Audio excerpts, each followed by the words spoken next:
The divorce papers were already signed. All that remained was my signature on the final page and one quiet conversation that would erase 12 years of marriage forever. I had rehearsed those words 100 times while sitting alone in my car outside our house. I imagined Emily crying, begging me to stay, or perhaps looking relieved that one of us had finally found the courage to end the misery we had been living. What I never imagined was that less than 24 hours later I would be standing outside her mother's kitchen window, listening to a confession that would completely destroy everything I believed to be true. Those few heartbreaking sentences would force me to realize that the greatest mistake of my life wasn't falling out of love, it was believing a lie that silence had slowly whispered into my heart. My name is Daniel Carter, and if you had met Emily and me during the first years of our marriage, you would have called us inseparable. We met at a neighborhood charity event where she volunteered every weekend while I helped renovate old community buildings. She laughed with her whole heart, believed in seeing the good in people, and somehow made every ordinary day feel important. We weren't rich. We couldn't afford expensive vacations or luxury cars, but we had dreams bigger than our bank account. We promised each other that no matter how difficult life became, we would always face it together. Back then I believed promises like that lasted forever. I had no idea that life doesn't always break couples with dramatic betrayals. Sometimes it tears them apart quietly, one exhausted evening at a time. 5 years into our marriage, I started my own construction company. At first everything went better than expected. Contracts arrived regularly, our savings grew, and Emily often teased me that one day I would become the boss everyone admired. We finally bought a modest house with a white porch, planted flowers together, and painted a small bedroom that we hoped would someday belong to our first child. Every brushstroke on those pale blue walls carried hope. Every piece of furniture we assembled represented another step toward the future we imagined. Then everything changed. A nationwide economic slowdown caused several major projects to collapse within weeks. Clients disappeared. Payments stopped arriving. I was forced to lay off employees who had become close friends. Every morning I left home pretending to search for new contracts while secretly wondering whether I would lose the company I had sacrificed everything to build. Pride prevented me from admitting how frightened I really was. Emily noticed the stress immediately. Without complaining, she volunteered for extra hospital shifts. Some weeks she worked 14-hour days caring for strangers before returning home too exhausted to care for herself. At first we promised the difficult season would pass. Instead, the months slowly became years. The cheerful woman who once danced with me in the kitchen while dinner burned on the stove now quietly reheated leftovers before collapsing into bed. I stopped telling her about failed business meetings because I didn't want to burden her. She stopped talking about work because every day brought heartbreaking stories she couldn't bear to relive. Our conversations became practical instead of personal. Bills. Groceries. Laundry. Appointments. Somewhere between responsibility and survival, we forgot how to simply be husband and wife. Then little things began happening. Emily stopped wearing the perfume I had bought her every anniversary. She no longer suggested weekend road trips. She smiled politely instead of genuinely. Some nights I woke up to find her side of the bed empty. Through the bedroom window I could see her sitting alone on the backyard swing, staring at the stars with tears running down her face. Every time I asked if something was wrong, she wiped her eyes, forced a smile, and whispered that she was simply tired. Eventually I stopped asking. That was my first mistake. The second mistake came when assumptions quietly replaced communication. One evening I found a folder hidden beneath several sweaters inside her closet. My hands trembled as I opened it. Inside were medical reports, blood test results, and appointment schedules from specialists I had never heard about. Before I could read more, Emily unexpectedly walked into the room. The fear that flashed across her face lasted only a second before she calmly took the folder from my hands and told me it was nothing serious, only routine examinations. I wanted to believe her, but something inside me refused. From that day forward, every secret phone call, every late appointment, and every forced smile convinced me she was hiding something far bigger. The doubts poisoned everything. I wondered if there was someone else. I wondered if she regretted marrying me. I wondered if she stayed only because leaving seemed too complicated. Instead of asking the questions directly, I built imaginary answers inside my own mind until they felt completely real. Weeks later I noticed she had started deleting text messages almost immediately after reading them. One Saturday afternoon I watched her drive away without explaining where she was going. My heart pounded as I followed from several cars behind. She eventually parked outside a small counseling center on the opposite side of town. I sat across the street for nearly 2 hours watching people enter and leave the building. When Emily finally walked outside, her eyes were swollen from crying. That image haunted me. I convinced myself she was preparing to leave me. That night she rested her head gently against my shoulder while we watched television. Instead of appreciating the moment, I quietly moved away, believing her affection was nothing more than guilt. She noticed. She didn't say a word. Over the next several months our marriage became little more than shared routines. Friends invited us to dinners we politely declined. Family members asked whether everything was okay. We smiled for photographs during birthdays and holidays while silently standing miles apart emotionally.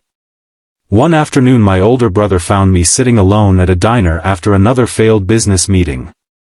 He listened quietly while I described the emptiness I felt inside my marriage. When I finished, he asked only one question. When was the last time you told Emily exactly how you feel? I couldn't answer. Because I couldn't remember. Instead of going home determined to save my marriage, I visited a lawyer. The attorney listened carefully before sliding several documents across his desk. He explained every legal detail with professional calm. I barely heard a word he said. All I remember is staring at the title printed across the top of the first page while feeling strangely numb. Marriage dissolution. It took less than 30 minutes to prepare the paperwork that would erase 12 years together. For nearly a week the envelope remained hidden inside my car. Every morning I promised myself I would finally end the uncertainty. Every evening I postponed the conversation because some small part of me still hoped for a miracle. Then, on a cold Thursday evening, Emily texted to say she was visiting her mother after work because she needed someone to talk to. Those 7 words became the beginning of everything. I decided to surprise her by driving over and bringing her home. Rain poured steadily against my windshield as I parked outside the familiar brick house. The porch light glowed softly through the storm. I walked toward the front door with the divorce papers still hidden inside my jacket pocket. As I reached the kitchen window, I heard Emily's voice. And what she confessed to her mother stopped my heart before I could even knock. I stood frozen beneath the rain, unable to move. Every instinct told me to knock on the door, yet something deep inside whispered that if I interrupted now, I might never learn the truth. My heartbeat echoed louder than the storm as Emily struggled to hold back her tears. Her voice was so broken that I barely recognized it. She told her mother she didn't think Daniel loved her anymore. She said she could feel him slipping away a little more every day, and although it hurt beyond words, she couldn't blame him. Then came the sentence that changed my life forever. Months earlier, after countless hospital visits and painful tests she had hidden from everyone, doctors had confirmed that a rare medical condition had left her with only the smallest chance of ever carrying a child. She had driven home alone after hearing the diagnosis, parked outside our house, and cried until there were no tears left. She wanted to tell me that very night, but she remembered how excited I became whenever I talked about teaching our future son to play baseball or helping our daughter ride a bicycle. She couldn't bring herself to destroy that dream. Instead, she made a decision that slowly destroyed our marriage. She convinced herself that if I eventually stopped loving her, I would leave naturally. In her mind, that would hurt less than watching me sacrifice my lifelong dream of becoming a father. Every extra hospital shift she accepted wasn't because she wanted distance. She was secretly paying for treatments that insurance refused to cover. Every counseling appointment I had imagined was connected to another man was actually grief therapy. Every hidden medical report in her closet was another reminder that she believed she was failing me. Every night I found her crying alone in the backyard. She wasn't mourning the end of our marriage. She was praying that somehow a miracle would happen before I gave up on her. Then she whispered something that completely shattered me. She admitted she had already noticed the divorce growing in my eyes. She said she saw it every time I avoided holding her hand, every time I answered with one-word replies, every time I smiled at strangers more warmly than I smiled at her. She told her mother she had already prepared herself. If Daniel asked for a divorce, she wouldn't fight it. She would sign the papers, smile through the tears, and thank him for every beautiful year they shared because she loved him too much to keep him tied to a life she believed could never make him truly happy. My legs felt weak. The envelope inside my jacket suddenly felt heavier than stone. I realized that while I had spent months believing Emily had stopped loving me, she had actually been loving me so deeply that she was willing to sacrifice her own happiness for mine. I couldn't breathe. The rain hid my tears as I quietly stepped away from the window. I sat inside my car with both hands gripping the steering wheel, unable to start the engine. Every memory replayed inside my mind with new meaning. The late nights. The forced smiles. The hidden tears. The counseling appointments. None of it had been betrayal. It had been heartbreak. When Emily finally walked outside 20 minutes later, she looked surprised to see me waiting. She smiled softly, trying to hide that she had been crying. The drive home passed in complete silence. For the first time in months, that silence wasn't filled with anger. It was filled with regret. As soon as we walked inside the house, I didn't head toward the bedroom. Instead, I walked straight to the fireplace, reached into my jacket, and placed the envelope on the coffee table. Emily stared at it without saying a word. She already knew what it was. Her shoulders slowly dropped. She closed her eyes. Then she whispered that she understood. Those two quiet words broke me completely. Without opening the envelope, I picked it up, tore every page into small pieces, and let them fall into the fire. The flames quickly consumed every signature, every sentence, every legal document that had nearly destroyed our lives. Emily looked at me with complete disbelief. Before she could speak, I wrapped my arms around her tighter than I ever had before. For several minutes neither of us said anything. We simply cried. Sometimes tears explain what words never can. That night became the longest conversation of our marriage. For hours we sat on the living room floor telling each other every fear we had hidden for nearly 2 years. I confessed that losing my business had made me feel like a failure long before I believed I was losing my wife. I admitted I had mistaken her sadness for rejection because I was too afraid to ask difficult questions. Emily finally shared every doctor's report, every treatment, every disappointing appointment, and every lonely drive home after hearing news she never wanted to accept alone. Neither of us had stopped loving each other. We had simply stopped allowing each other into our pain. The weeks that followed weren't magically perfect. Healing never happens that way. We found a marriage counselor and promised each other one thing. No more secrets. No more silent suffering. No matter how painful the truth became, we would face it together. Slowly, the walls between us disappeared. We started cooking dinner together again. We walked around the neighborhood every Sunday evening without checking our phones. We laughed at old photographs. We visited the tiny blue bedroom we had painted years earlier and cried together instead of separately. One afternoon, nearly a year later, Emily gently placed a brochure on the kitchen table. It wasn't for another medical treatment. It was information about adoption. She smiled nervously, afraid I might still be holding on to the dream of having a biological child. Instead, I smiled back. I told her my dream had never truly been about biology. It had always been about building a family with her. Months of interviews, paperwork, home visits, and waiting followed. Some days we lost hope. Some days we believed the phone would never ring. Then, on a bright spring morning, everything changed.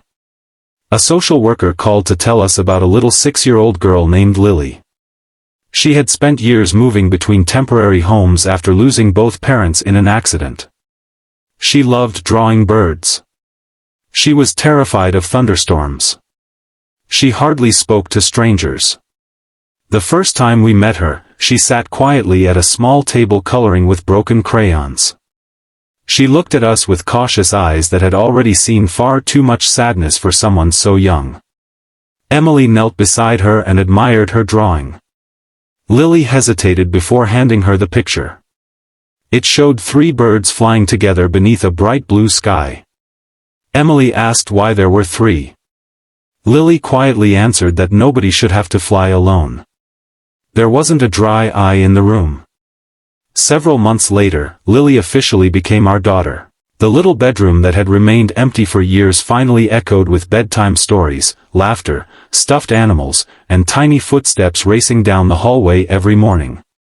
Sometimes I still stand outside that room after she's asleep, remembering how close I came to walking away from everything. I often think about that rainy evening. If traffic had delayed me by only 5 minutes. If I had knocked instead of pausing outside. If I had let pride speak louder than patience.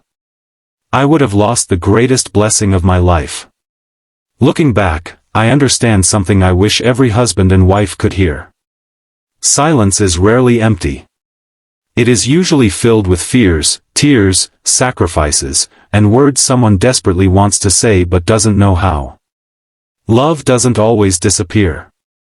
Sometimes it simply becomes buried beneath pain that neither heart knows how to share. The strongest marriages aren't the ones without struggles. They're the ones where 2 imperfect people choose each other again after the truth finally comes into the light. If you're carrying pain today, don't wait until silence writes the ending for you. Ask the difficult question. Listen with an open heart. Tell the truth before fear tells a different story. Because sometimes the conversation you're afraid to have is the very conversation that saves your entire life.